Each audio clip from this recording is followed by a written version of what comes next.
l'espérance n'est pas vaine. La monarchie est vraiment une espérance. Je pense qu'il serait intéressant de renouer le pacte millénaire qui a existé entre la famille royale et le peuple français et la France. Reprenons ensemble notre destin en main.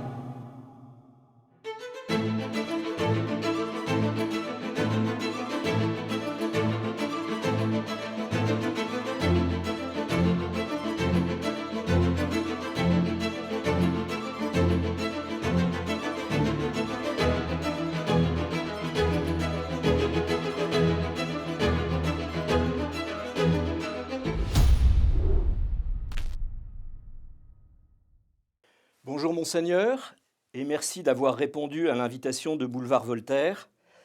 À l'état civil, vous êtes Jean d'Orléans, mais si la France redevenait une monarchie aujourd'hui, vous seriez roi de France et on vous appellerait Jean IV. La naissance a en effet fait de vous l'aîné des Bourbons-Orléans, famille devenue héritière de la couronne de France depuis le rappel à Dieu d'Henri comte de Chambord, dernier représentant de la branche aînée des Bourbons, et décédé sans héritier en 1883. La France a fait votre connaissance en 1987, lorsque votre grand-père vous a présenté officiellement, ainsi que votre frère cadet Eudes, lors d'une réception au château d'Amboise, à l'occasion du millénaire capétien. Vous êtes titulaire d'une maîtrise de philosophie, d'une autre en droit et d'une troisième en administration des affaires. En 2009, vous faisiez paraître aux éditions Pygmalion cet ouvrage que je montre à l'écran, Un prince français. C'était l'occasion de vous présenter, mais surtout d'affirmer votre ambition de servir la France et de présenter le projet capétien que vous proposez pour le pays. En 2019, vous avez invité au château d'Amboise les présidents Macron et Mattarella, et votre médiation a permis de résoudre le contentieux diplomatique qui envenimait alors les relations franco-italiennes. Aujourd'hui, vous communiquez régulièrement via votre blog comtedeparis.com, et si vous vous imposez sur certains sujets une relative réserve en raison de votre position, vous êtes cependant un prince engagé, comme en témoigne par exemple votre participation à la Manif pour tous et votre soutien au mouvement des Gilets jaunes. Voilà pour cette courte présentation. Monseigneur, si vous le voulez bien, je vous invite tout d'abord à réagir à plusieurs événements récents.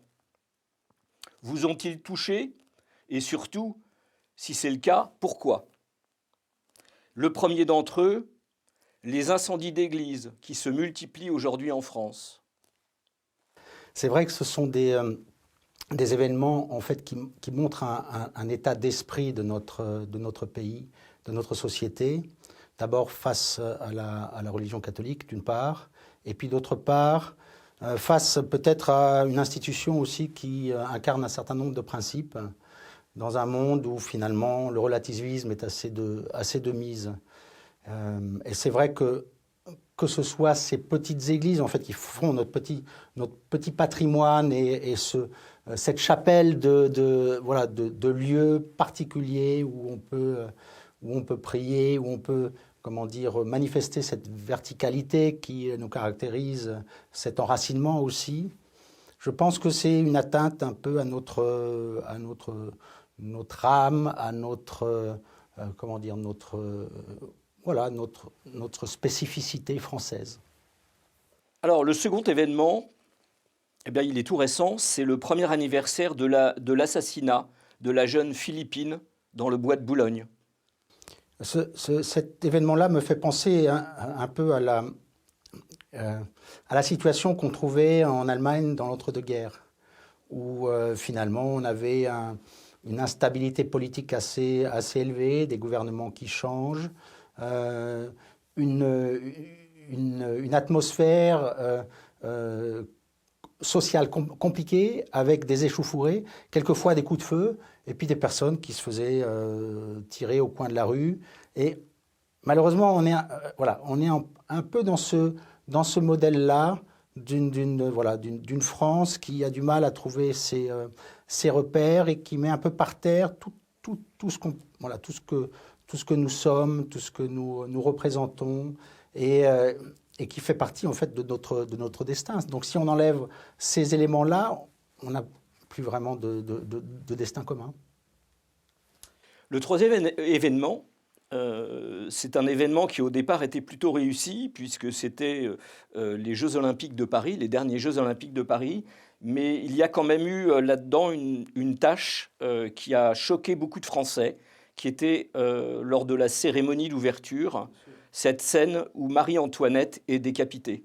Mais pas que, hein. Toute la manifestation générale et le sens qu'on a voulu donner à cette manifestation, qui relève en fait de ce qu'on a déjà vu avant avec les Gilets jaunes, où on creuse ces fractures qui existent déjà entre des parties de la population, plutôt que de tirer un peu notre pays vers le haut et d'avoir cette force qui dit, voilà, on a un destin, et plutôt que de continuer la révolution, qui finalement a montré ses limites, on passe à autre chose et on unit les Français dans un événement sportif commun, plutôt que toujours cette façon de faire où on introduit le chaos, où on montre les contradictions.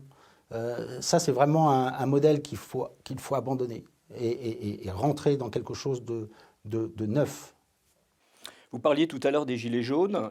Plus récemment, il y a un phénomène qui est apparu avec pour animateur, on va dire, l'écrivain Alexandre Jardin. C'était le phénomène des gueux, hein, qui est un phénomène qui ressemble un petit peu, sur certains aspects, à celui des Gilets jaunes, mais qui s'en détache aussi, mais qui est aussi quand même un mouvement populaire. Qu'en pensez-vous ? C'est la manifestation de cet abandon des territoires, de cet abandon d'une partie de notre pays, d'une population qui rentre pas dans l'esprit contemporain, woke, comme on le voit aujourd'hui. Et je trouve que, habitant la campagne, je vois tout à fait l'élément. On est dans un monde qui accentue tout ce qui est déjà un peu fragile. Et on le voit avec la distinction et surtout l'écart de plus en plus fort entre les plus pauvres et les plus riches. Et puis une classe moyenne qui s'étiole parce que c'est celle qui supporte un peu les difficultés de notre pays aujourd'hui, mais qui, d'un point de vue de l'énergie, d'un point de vue fiscal, d'un point de vue moral, encaisse depuis les 30 dernières années. Et je pense que ce phénomène-là procède de ce ras-le-bol général, comme on voit aussi chez les agriculteurs, comme on voit un peu partout. J'allais vous le dire, c'était le dernier sujet sur lequel je voulais vous faire réagir. Quel sens donnez-vous aux révoltes paysannes qui se sont multipliées ces derniers temps ? En fait, ça procède du même constat, d'un abandon régulier de ces populations qui sont sacrifiées pour toutes sortes d'idées dont on ne sait pas d'où elles sont tirées, qui n'ont rien à voir avec la réalité française, qui n'ont rien à voir avec notre spécificité. Et je trouve que c'est un gâchis incroyable. Et on a eu l'occasion avec Gaston, à côté de Carcassonne, d'aller voir ces agriculteurs, et en particulier les jeunes agriculteurs, qui correspondent, je dirais, à une taille moyenne des exploitations, parce que les grands, comme toujours, ils s'en sortent toujours, ils trouvent d'autres modèles, l'installation de méthaniseurs, par exemple, de plus en plus important, la consécration de certaines surfaces à l'éolien, de certaines surfaces au photovoltaïque.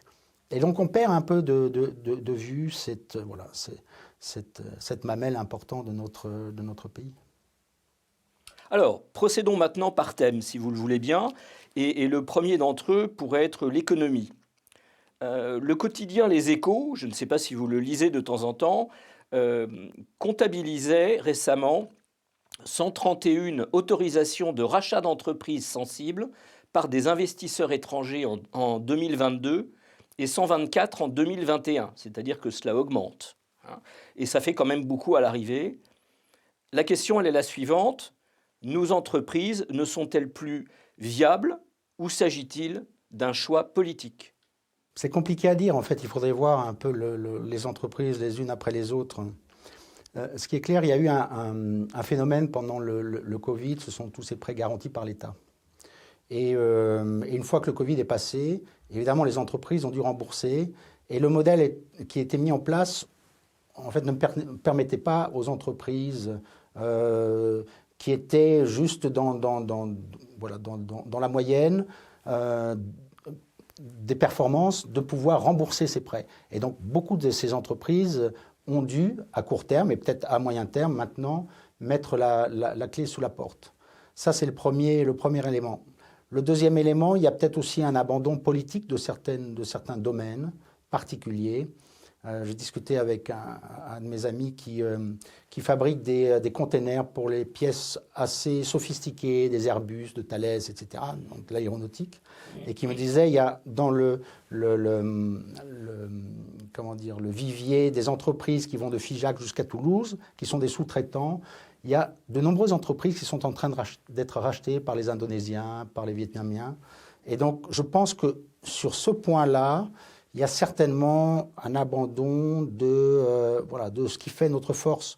Et on le sait, la désindustrialisation de notre pays est un élément fort sur lequel on n'arrive pas à revenir. Et je pense que ça serait important d'y revenir.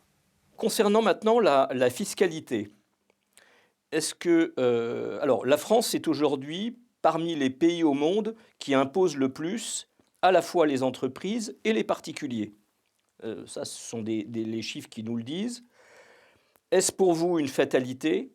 Et surtout, est-ce que c'est supportable? Il n'y a jamais de fatalité. La seule chose, c'est qu'il faut changer le modèle dans lequel les économistes travaillent et surtout ceux qui nous gouvernent.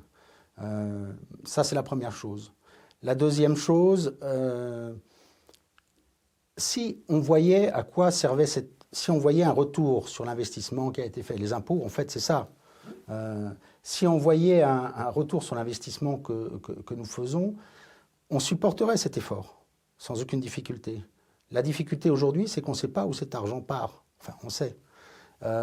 C'est pour la défense d'un certain nombre de nos intérêts. Mais parfois, si on prend la guerre en Ukraine, il y a une grande partie de ces fonds qui partent voilà, pour un certain nombre de supports militaires et autres, dans un pays qui est touché par la corruption, dont on sait qu'une grande partie des armes qui y sont parties se retrouvent en Syrie, dans les mains d'autres groupes. Donc, voilà, tout ça, ça part dans des nébuleuses, on ne sait pas trop... voilà. Si ça avait un impact sur le changement de notre vie, sur notre quotidien, sur nos entreprises, mais on s'aperçoit que finalement, il n'y a pas de retour. Il n'y a pas de retour pour les Français. Alors comment vous expliquez justement qu'il n'y a pas de recours? Est-ce que là-dessus, il y a un abandon du politique à nouveau? Est-ce qu'il ne Je crois que ce n'est rôle? pas un abandon du politique, c'est juste un modèle qui est pas bon, qui est un modèle où on se sert plutôt qu'on ne sert. C'est un modèle où voilà, on ne défend pas les intérêts des Français. Ça, c'est une deuxième remarque. Et puis, voilà, c'est un modèle où il y a comment dire, une séparation marquée entre ceux qui nous gouvernent et puis la population française et ses intérêts et ce qu'elle produit et ce qu'elle paye. Enfin, vraiment, il y a voilà, il y a un peu comme à la Révolution, il y a il y a un décalage entre les deux parties. Alors, parlons d'un sujet qu'on a un petit peu effleuré tout à l'heure, qui est celui de l'énergie, si vous le voulez bien. Nous avons été longtemps jalousés pour notre excellence énergétique et notamment pour la réussite de notre énergie nucléaire, hein, qui permettait non seulement de développer bien sûr un nucléaire militaire afin de nous défendre, mais aussi un nucléaire civil qui permettait d'offrir aux Français une énergie, aux Français aux particuliers, mais aussi aux entreprises, une énergie plutôt propre malgré tout et à un coût relativement bas. Hein. Quel regard portez-vous aujourd'hui sur la volonté des gouvernements actuels, d'une part, de rester dans le marché européen de l'électricité, et dont on sait qu'il nous coûte cher, et deuxièmement, d'imposer le développement à tout prix de l'éolien au détriment du nucléaire, et ce, au moment où l'éolien, je dirais, le marché de l'éolien se casse la figure au niveau mondial? Alors j'avais, parmi les hommes politiques peut-être de notre pays, j'avais eu un certain nombre de contacts très forts avec tout ce qui touchait le nucléaire. J'avais visité le Lille à Bordeaux, cet accélérateur de particules qui permettait de simuler une explosion nucléaire. J'avais visité Cadarache avec les cours que j'ai eus à l'IHEDN, donc l'Institut des hautes études de la défense nationale. Il y avait toute une partie liée au nucléaire. D'abord, c'est une énergie zéro carbone. C'était une énergie où on avait un avantage concurrentiel. Et puis c'est une énergie, malheureusement, qui a été laissée de côté pour des questions purement électorales. Alors, on essaie de récupérer ce désavantage qu'on a perdu ces dernières années, mais le mal est fait. On a vendu Alstom, on a racheté les éléments techniques, mais sans plus en avoir la propriété. Donc, on est à la merci des autres. On a vu que ça a été la même chose avec la dérégulation des marchés de l'électricité. On a complètement cassé EDF, qui était une belle affaire française. C'est toujours la même chose. On met en avant le modèle européen et la défense des intérêts européens avant de faire la défense de nos intérêts. Donc il faudrait quand même à un moment donné que nos politiques reprennent un peu leur principe de base et défendent l'intérêt de la France avant tout le reste. Alors, parallèlement à ça, et je pense qu'on entre là sur un sujet qui vous tient à cœur, qui est celui de l'environnement, est-ce que vous avez l'impression qu'une écologie purement idéologique et souvent sectaire, voire punitive, a pris le pas en France ces derniers temps sur le souci de respect de l'environnement? Ah, mais j'en suis persuadé. Vous évoquiez la question de l'éolien. On est parti là-dedans tête baissée alors qu'on s'aperçoit d'abord ça nous enlève notre indépendance énergétique et que c'est la Chine en fait qui en est le principal bénéficiaire. Ensuite, on voit bien que ces éléments-là nous privent de moyens et de moyens d'action. Donc c'est malheureux. Je trouve que c'est malheureux et l'idéologisation nous empêche de résoudre les problématiques à un moment donné. Et on voit, par exemple, avec les voitures électriques, BMW est en train de mettre en place un nouveau modèle purement diesel, parce que s'aperçoit que le modèle électrique ne fonctionne pas. Jaguar a complètement perdu ses parts de marché pour avoir fait le tout électrique et l'entreprise est en difficulté. Il faut réfléchir, raison garder et puis voir tous les aspects d'une chose et pas se lancer tête baissée comme ça dans une direction sans avoir réfléchi aux conséquences. Et c'est ça la politique. La politique, c'est pas poser des actes, c'est poser des actes et réfléchir aux conséquences que ça peut avoir pour notre pays en termes de développement, en termes d'indépendance, parce que je pense qu'aujourd'hui, il est absolument nécessaire de récupérer une partie de notre souveraineté. Est-ce que vous croyez au plus profond de vous-même qu'un respect de l'environnement est possible à conjuguer avec un bien-être et une économie, je dirais, active? Bien sûr, bien sûr. Il y a plein, je dirais, entre le libéralisme pur, où finalement on prend ce capital-là et on le fait disparaître, et de l'autre côté, l'idéologie pure, où on ne touche pas, il y a toujours un comment dire, un intermédiaire. Par exemple, si on prend la question de la forêt, entre les coupes rases d'un côté et puis de laisser les forêts se développer et ce qu'on a fait dans le sud quand il y a eu ces feux dans les Landes, eh ben, il y a un travail intermédiaire où il faut voilà, faire ce qu'on appelle la forêt jardinée, voilà, où on met en place un certain nombre de choses qui permettent d'exploiter la forêt, d'en faire aussi une industrie sans toucher au capital et puis dans ce que j'appellerais un environnement voilà, où on se sent bien. Et il y a plein de choses à faire. Sous Louis XIV, la forêt, et chez ses successeurs aussi, le développement de la forêt avait été vu comme, à juste titre d'ailleurs, comme un moyen de pouvoir construire une marine française. Oui. Aujourd'hui, quels sont pour vous les grands rôles que peuvent jouer la forêt en France? Ben, il y avait, Bordenave avait fait un merveilleux livre sur Vercingétorix où il expliquait que l'invasion des Romains était aussi en partie liée à l'économie, puisque les Romains construisaient, la construction romaine était faite de pierre, alors que la construction gauloise était faite de bois. Et donc, on peut revenir à une construction, alors on peut y mélanger la pierre, et puis on fait énormément comment dire, de découvertes, notamment sur l'isolation avec l'écorce de riz, qu'on mélange au bois pour faire comment dire, des murs qui sont étanches à l'humidité, qui sont étanches aussi à la perte d'énergie. Donc il y a plein de choses. Alors après, c'est des voies à développer qui sont coûteuses au départ, mais une fois que c'est partagé, le coût est réduit.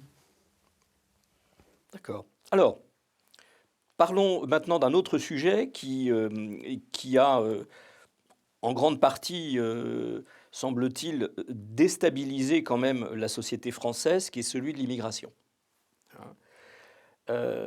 Au-delà de toute considération morale, puisque là, c'est presque une autre question. La France peut-elle supporter une immigration devenue massive et qui augmente sans cesse? À un moment donné, je pense que si on veut, si on veut travailler avec les populations qui sont déjà là, voilà, on ne peut pas laisser les frontières ouvertes comme c'est le cas aujourd'hui. D'abord, il faut un certain nombre de règles. Il y a toujours eu des immigrations, mais il faut un certain nombre de règles, des règles qui sont peut-être un peu plus souples aujourd'hui ou mieux adaptées. Ça, c'est la première chose. Et puis, il faut réfléchir à la réciprocité et peut-être au travail à la source, parce que c'est toujours ça la question. Et une partie de la migration se fait du fait des guerres qui existent. On voit avec la déstabilisation de certains espaces au Moyen-Orient, on voit avec l'Ukraine, etc. Donc, je pense qu'il faut travailler les sources. C'est toujours la même chose. On travaille les effets et puis on ne réfléchit pas aux sources. Et je pense que voilà, il faut regarder quelles sont les sources des flux migratoires. C'est la question du bien-être aussi. Donc faire en sorte que le développement puisse aussi se faire sur un certain nombre de pays qui se développent. Après, il faut qu'il y ait une certaine stabilité politique dans ces pays, parce que l'argent transite par ce biais-là.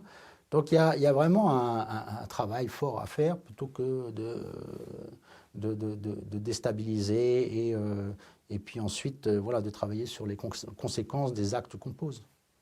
D'accord.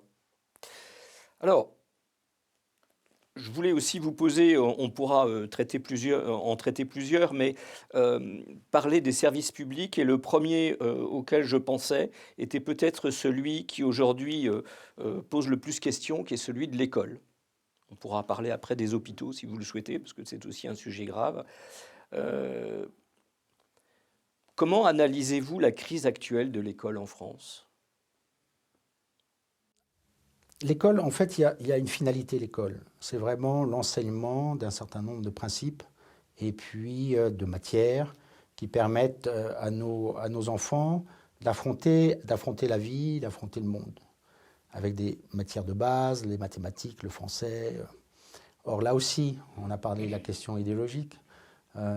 Tout aujourd'hui est vu au biais de cette vision-là des choses. La question du genre, le fait, voilà, le fait de la laïcité, etc. Alors qu'il faudrait qu'il y ait il faut garder cette pluralité. C'est ce qui fait la richesse d'un pays. Et puis les écoles hors contrat, les écoles sous contrat catholiques sont un élément fort de notre environnement pour un bon enseignement. Et d'ailleurs, il n'y a qu'à voir les résultats. Donc je pense qu'il faut revoir ça aussi, cette façon,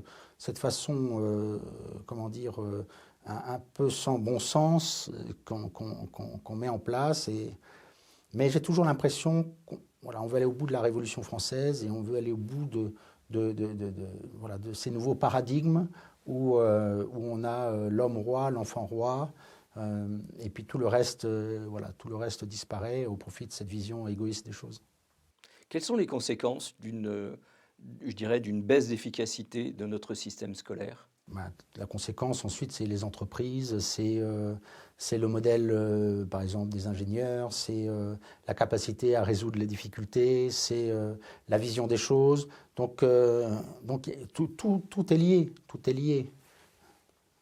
Alors, sautons un peu du coq à l'âne et projetons-nous maintenant vers le monde avec un sujet de politique étrangère.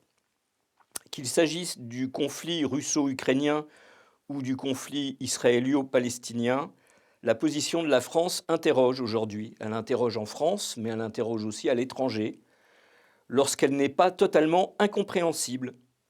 Et la question qui se pose, avons-nous encore une politique étrangère? Je crois qu'on a surtout des va-t-en-guerre qui,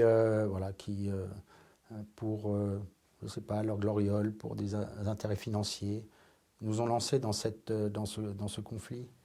Le modèle Orléans, quand on regarde Louis-Philippe, on regarde le Régent, on regarde ensuite, c'est toujours la prospérité à l'intérieur, la paix à l'extérieur. Et je pense qu'il faut revenir à des échanges paisibles. Si on prend le conflit russo-ukrainien, voilà, il faut arriver à la paix. Il faut arriver à la paix et se sortir de cette impasse-là. Pour la question palestinienne et israélienne, c'est beaucoup plus compliqué. Est-ce qu'on revient à ce qu'il y avait du temps du mandat anglais? Est-ce qu'on revient à ce qui existait du temps de l'âge de fer, où on avait un royaume palestinien et un royaume israélien au nord et au sud, une partition? De toute façon, il va falloir trouver une solution qui convienne aux deux parties. Sinon, voilà, on n'y arrivera pas. Mais c'est extrêmement difficile parce qu'il y a du ressentiment. Et je ne suis pas sûr qu'il y ait des hommes politiques, à la fois dans ces structures-là, dans ces pays-là, et chez nous, qui recherchent cet élément-là. Et je crois que derrière, il y a aussi une émergence de la Chine. Et donc, les États-Unis, qui sont la première puissance mondiale, voient monter cette puissance-là. Et évidemment, l'idée, c'est aussi de garder certains équilibres. Donc, on est dans un monde extrêmement, extrêmement compliqué. Et des profils de politiques qui font des déclarations à l'emporte-pièce et qui ne sont pas là pour, je dirais, rassurer d'une part et stabiliser d'autre part. Et les déclarations dont vous parlez sont justement avant tout des coups de menton dans le vide. C'est-à-dire que derrière, la France, qui a souvent été dans le passé capable d'être, si ce n'est un véritable médiateur, du moins un conciliateur, une force capable de mettre des gens autour d'une table et de réfléchir à une solution, est-ce qu'aujourd'hui on ne se prive pas de tout ça? Ah si, on se prive, je crois qu'on se prive de tout ça, mais si on regarde le profil de nos politiques européens, ils se ressemblent un peu tous. Ils se ressemblent un peu tous. Et il y a un mélange, malheureusement, il y a un mélange entre le politique et l'économique ou l'intérêt financier. Et on ne sait pas trop, finalement, quel est l'intérêt qui est mis en avant. Et est-ce que nous avons aujourd'hui, la France, les moyens de faire une guerre contre la Russie? On n'a pas les moyens. On n'a pas les moyens. Et je ne suis pas le premier à le dire, tout le monde le dit. J'aurais voulu votre réaction aussi sur un problème qui est aussi un problème de politique étrangère, mais peut-être pas seulement d'ailleurs, qui est celui de nos relations aujourd'hui avec l'Algérie, et notamment dans le cadre de l'emprisonnement de Boualem Sansal. Je pense qu'il faudrait qu'on soit plus ferme, d'une part, et puis peut-être revoir un peu nos accords. Et puis bien sûr, essayer d'obtenir la libération de cet écrivain. Pour une raison simple, la France, c'est le pays de la liberté. Donc il faut qu'on la défende. Il faut qu'on la défende. Et je pense que malheureusement, on a un peu de mal avec ça. Est-ce que vous voyez là-dedans, je dirais, l'intervention de considérations qui sont aussi franco-françaises, du fait de l'importance de la population d'origine ou de nationalité algérienne en France? Oui, sans doute, sans doute. Et ça rejoint la question que vous me posiez plus tôt sur l'immigration. C'est voilà, il y a des éléments peut-être intérieurs qui nous déstabilisent dans le choix de nos politiques. Et je pense qu'il faut résoudre cette question-là. Il faut résoudre cette question-là aussi, parce que voilà, il faut qu'on soit capable d'avoir la force de mener notre destin. Alors il y a des périodes où c'est plus compliqué, parce que justement il y a ces éléments-là, donc on doit un peu composer. Mais voilà, il faut qu'on garde raison et qu'on ne perde pas de vue ni la question de la liberté, ni la question de la justice, parce que ce sont deux principes qui sont liés à l'action politique et probablement les plus importants. Alors ça nous amène à un autre thème qui est celui de la paix civile, puisque la peur supposée d'un soulèvement des banlieues de la part du président de la République, c'est du moins comme ça que l'analyse un certain nombre de médias, nous ramène à un point qui est aujourd'hui un point crucial et qui nous amène une question. La France est aujourd'hui divisée comme jamais elle ne l'a été depuis bien longtemps quand même. Est-ce que vous craignez une guerre civile? La guerre civile, elle risque, si ça continue comme c'est le cas aujourd'hui, avec tous ces escarmouches, ou quel que soit l'endroit où on est, à la campagne, à la ville, on défend ce à quoi on est attaché, et puis finalement, le jour d'après, on se fait trucider au coin de la rue, ou avec des amis, ça, c'est plus possible. On peut pas, et ça va. Si on laisse ça se développer, ça va, comment dire, dériver. Saint-Augustin disait, il n'y a pas d'harmonie sans ordre. Donc il faut rétablir l'ordre. Ça, c'est la première chose. Et il n'y a pas d'ordre sans autorité. Donc il faut rétablir l'autorité. Et ce n'est pas l'autoritarisme. L'autoritarisme, c'est l'arme des faibles. Mais l'autorité, vraiment, c'est voilà, rétablir l'ordre de la bonne façon. Et est-ce que derrière ce problème d'autorité de l'État, est-ce que vous pouvez voir une certaine insuffisance de la part de nos institutions actuelles? Est-ce qu'elles n'arrivent pas à un point, je dirais, d'incompétence? Alors déjà, l'État, il doit être visible. Ça rejoint une des questions qu'on a évoquées tout à l'heure sur les espaces de la France où les éléments de l'État disparaissent. Alors, c'est la poste, c'est les médecins, mais c'est aussi les responsables, les forces de l'ordre. Autrefois, on voyait des policiers un peu partout, des gendarmes. Là, on voit des radars. Non, mais ça a complètement disparu. Ça a complètement disparu.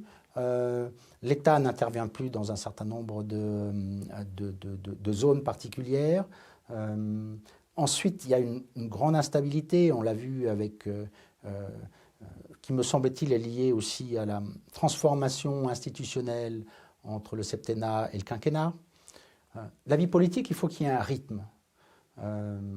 S'il y a des chamboulements, et pour qu'il y ait une certaine stabilité, s'il y a des chamboulements toutes les 2 secondes, comme c'est le cas aujourd'hui, ça fait 9 gouvernements qu'on a sous les deux derniers mandats, vous ne pouvez pas avoir de stabilité et vous ne pouvez pas exercer une politique à long terme.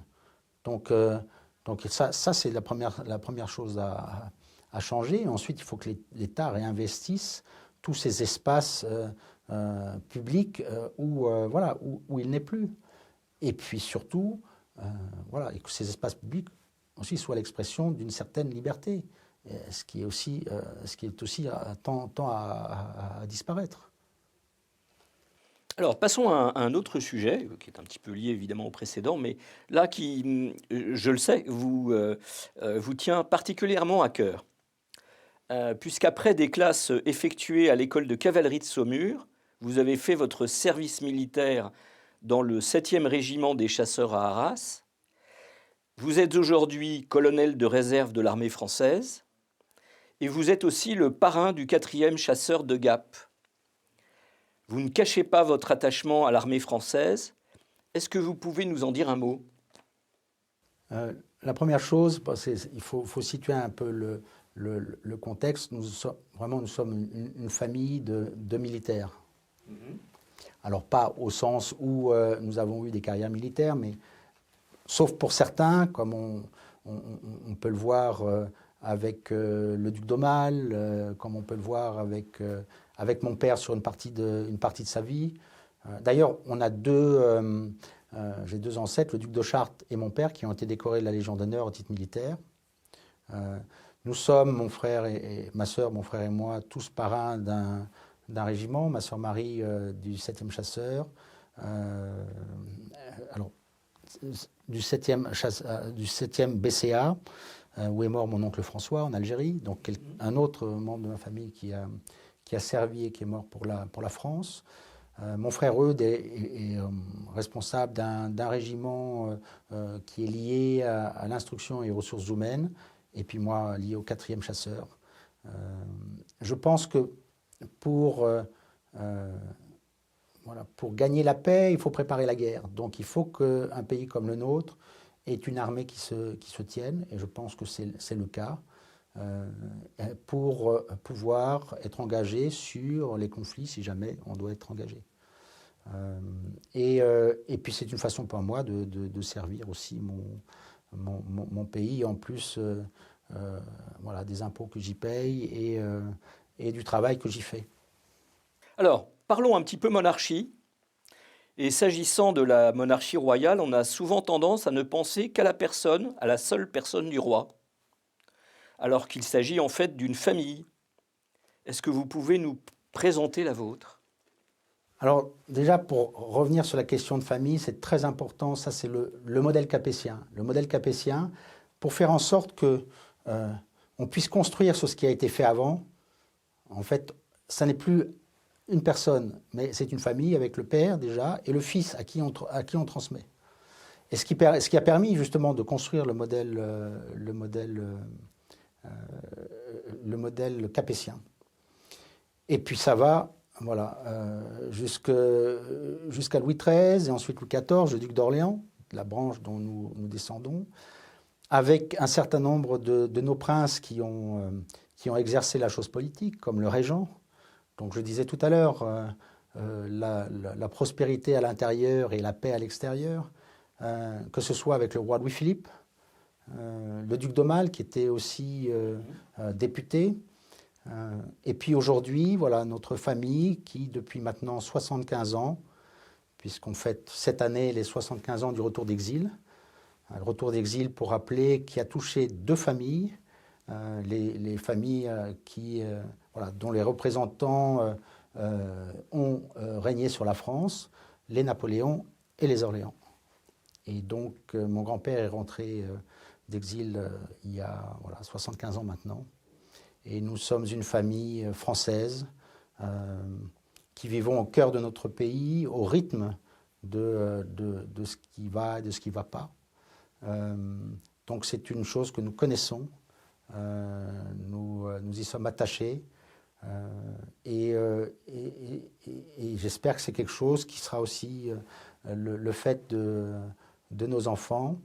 Donc je suis marié, nous vivons entre Dreux et Carcassonne. Dreux où nous avons notre maison familiale et Carcassonne où les enfants suivent l'école. Et nous sommes heureux d'être là-bas et de pouvoir aussi continuer à vivre à Dreux. Donc j'ai 6 enfants qui vont de 16 1 an et demi. Et tout ce beau monde voilà, se développe joyeusement et au fait voilà, de l'environnement dans lequel ils sont. Un environnement vraiment français, agricole, puisque voilà, nous sommes entre Carcassonne et Castelnaudary. Et dans ce beau pays français. Alors, la monarchie française se caractérise aussi par une règle qui est celle de la primogéniture mâle. Et donc, est-ce que vous pouvez nous dire quelques mots de votre aîné? Gaston, il a besoin de... Je crois qu'il est entre le théorique et le pratique. C'est quelqu'un qui a besoin d'avoir un certain nombre d'idées, de principes. Mais il faut voilà, il aime bien quand ces principes-là trouvent une certaine application. Donc il s'intéresse à l'histoire, ce qui est normal, à ce qu'il est. Mais on essaye quand même de séparer un peu sans séparer, mais de faire en sorte qu'ils évoluent dans leur environnement immédiat. En ce moment, c'est vraiment l'école, donc qu'ils soient bien formés, qu'ils gardent une certaine indépendance d'esprit aussi. Il en est où, là? Il est en seconde. D'accord. Voilà, il est en seconde. Cette année, c'est aussi une année où il y a voilà, je crois, le permis de conduire et le permis de chasser. Donc ça, c'est quelque chose aussi auquel il est intéressé. Et puis c'est un garçon qui est assez proche de la nature et qui a beaucoup de connaissances sur beaucoup de choses. Voilà, et donc on essaye de faire en sorte qu'il continue à se développer dans cette bonne direction. Alors, revenons à vous en tant que personne politique.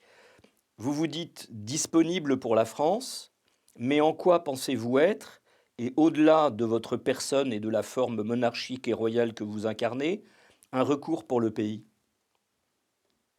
Je pense que, comme je disais sur le retour d'exil, nous a rentrés dans la réalité française. Que ce soit mon grand-père, mon père ou moi, voilà, c'est quelque chose auquel nous sommes extrêmement attentifs. D'abord, nous sommes au cœur de notre pays, ça c'est la première chose. La deuxième chose, c'est que à travers les déplacements, à travers les rencontres, on a une connaissance des différentes forces, faiblesses de notre pays. Hein. La conversation que nous avons porte justement sur ces éléments-là. Et c'est vrai que la monarchie est intéressante parce qu'elle rejoint, et je me demande si ce n'était pas dans l'esprit du général de Gaulle quand il a mis en place la Ve République, et avec cette dichotomie entre le septennat, pour que le chef de l'État puisse avoir ce rôle au-dessus des partis, celui qui donne les grandes directions, qui joue ce rôle d'arbitre. Donc c'est quelque chose qui est assez proche. Il n'y aurait pas grand-chose à changer sur la Constitution pour qu'on puisse passer vers une monarchie. Ça, c'est la première chose. Et puis la deuxième chose, c'est un certain nombre de principes que la monarchie, dont la monarchie est la représentante. La recherche du bien commun, la justice, l'indépendance, on a évoqué toutes ces questions-là dans notre entretien, la recherche du juste milieu, on garde raison, des règles simples. Aujourd'hui, on a un millefeuille de règles où personne ne s'y retrouve, des règles simples qui permettent finalement de se concentrer sur la dynamique qu'on apporte et voilà, et de ne pas être submergé par toutes sortes de règles qui vous empêchent d'avancer. Donc voilà, un pays qui respire. Alors évidemment, la monarchie ne résoudra pas tout de suite, mais elle donne une direction et elle donne des objectifs, ce qui est une chose importante. Alors pour conclure, si vous aviez un message à adresser aux Français aujourd'hui, quel serait-il? Victor Hugo disait « l'espérance n'est pas vaine ». La monarchie est vraiment une espérance. Je pense qu'il serait intéressant de renouer le pacte millénaire qui a existé entre la famille royale et le peuple français et la France. Et voilà, reprenons ensemble notre destin en main. Bien, bon, Seigneur, merci beaucoup. Merci aussi à vous tous qui nous avez suivis aujourd'hui. N'hésitez pas à visiter notre site bvoltaire.fr pour le trouver. Abonnez-vous à notre chaîne YouTube. Et si vous le pouvez, soutenez notre combat. Toutes les modalités de dons sont sur notre site. Voilà, je vous donne rendez-vous à la semaine prochaine avec un nouveau grand invité. D'ici là, portez-vous bien.